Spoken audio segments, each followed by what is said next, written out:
I'm Leon Carey, Area Director for USDA Rural Development. See if I can work this. My area for the Panhandle South Plains, we have an office in Amarillo, and brought Clyde Jenkins with me. Clyde's back there in the very back. I told Clyde I brought him so he can answer all the questions at the end. So I'll do the talking, and Clyde can answer the questions. But these are the counties that are covered out of our Amarillo office. We also have an office in Lubbock, and these are the counties that are covered out of that office. So what is REAP? Well, REAP is a competitive program that provides grants and loan guarantees for agricultural producers and small businesses. And it can be used for renewable energy systems, energy efficiency, retail flex fuel pumps, and renewable energy feasibility studies. Usually the question comes up, so what is a competitive program? Well, competitive program means that there's a limited amount of funds and everyone that applies competes. And so they are scored, and whatever has the highest scores get funded, and the ones that have lower scores don't get funded. So who's eligible for it?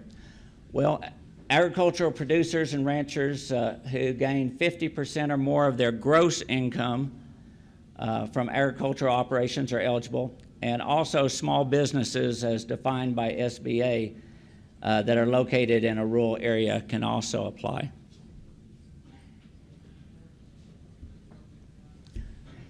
As far as who's not eligible, if you're a farmer, rancher, or small business, if you have an outstanding judgment obtained by the U.S. in a federal court other than tax court, then you're not eligible.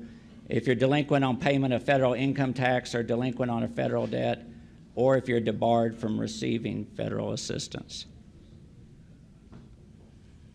What are the benefits? Well, the benefits is qualifying projects can receive up to a 25% grant towards the total eligible cost.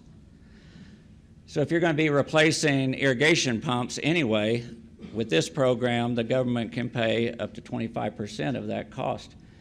The REAP program also includes a loan guarantee component that can be used to encourage your bank to make you a loan for the REAP program. And of course, you can also save money in the long run.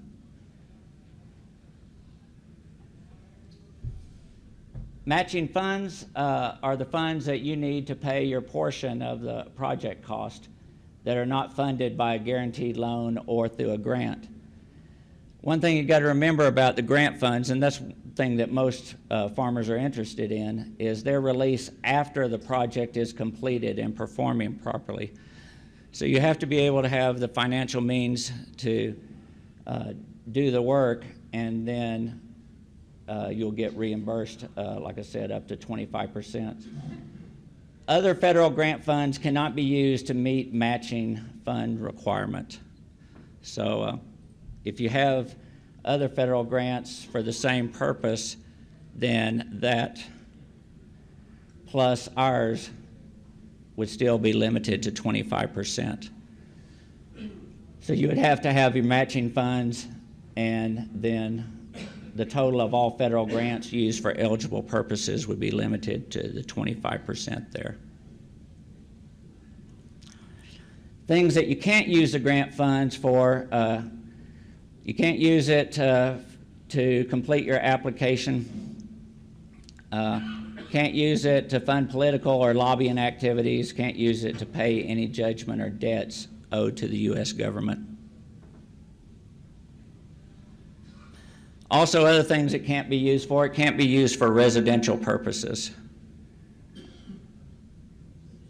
It can't be used for new projects. The purpose of the program, most of the time what we're looking at is energy efficiency, so you're replacing a pump that's not energy efficient with one that is. So it couldn't be used for a new well for a new pump. It has to be used that you're replacing something. So how are they scored? I know you can't read all this probably from where you are, but we have handouts at our booth next door that show the scoring points. And the question always comes up, well, how high does a score have to be? Well, last year in Texas, the score for REAP grants of 20,000 or less needed to be above 65.55. There's a special pool for grants of 20,000 or less. And so as you can see here, there were fewer people competing for that pool than there were the ones above 20,000. The score last year had to be above 92.3 to receive a grant. We had people here in the Panhandle and South Plains receive grants for the less than 20,000. We had people that received grants for more than 20,000. As you can see there, though, the difference in how high your score had to be was quite a bit different between the two amounts. And of course, you need to note that the maximum score for funding can be different this year because it is a competitive program. You're competing with other applications. Funding can be used to purchase energy-efficient equipment, add insulation, improve business or farm heating and cooling systems. So in this case, they replaced one engine with an engine that was more energy efficient. Examples of energy efficiency: dairy pumps, cooling systems, air-conditioned heating systems, grain dryers, weatherization of poultry houses, efficient lighting and ventilation, irrigation equipment, industrial motors, supermarket refrigeration systems. Systems for renewable energy, systems can include wind turbines, active or passive solar energy systems, geothermal heating and cooling, anaerobic digesters using food or livestock waste, systems using or producing biomass fuels, or facilities producing ethanol or biodiesel. One thing you need to remember about this program, only proven commercially available technology is available. So we're not doing any experimental systems. It has to be something that's proven and commercially available. Things you need to think about before buying a renewable energy system. You need to check with your utility provider concerning charges. The first speaker this morning talked about all the different charges that some electric companies can add on. So it's one thing you need to check on with your local electric provider. A lot of them have a demand charge. A demand charge is determined using your peak demand during that month and then billing you for the whole month for that peak demand. The first speaker also talked about connection charges, other charges that are out there. Just something you need to consider. Another thing you need to consider is doing your homework before you buy. There are good companies out there and there are bad companies out there, especially in the area of creating energy.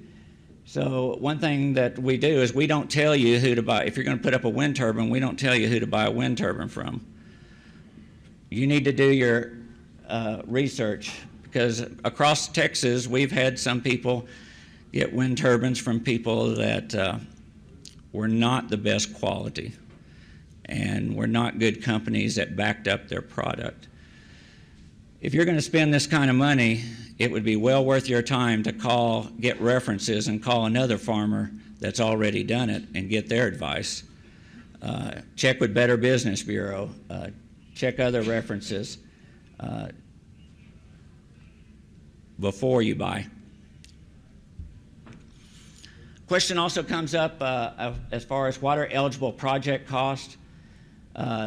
Those are costs that are associated with items which are an integral and necessary part of the renewable energy system, are eligible cost. Post-application purchases and installation of equipment, except agricultural tillage equipment, used equipment and vehicles. Post-application construction or improvements, except residential, and energy audits or assessments are all eligible. Other eligible costs, permits and license fees, professional services except for application preparation, feasibility studies and technical reports, business plans, and retrofitting. Only those costs identified in an energy assessment or energy audit are allowed.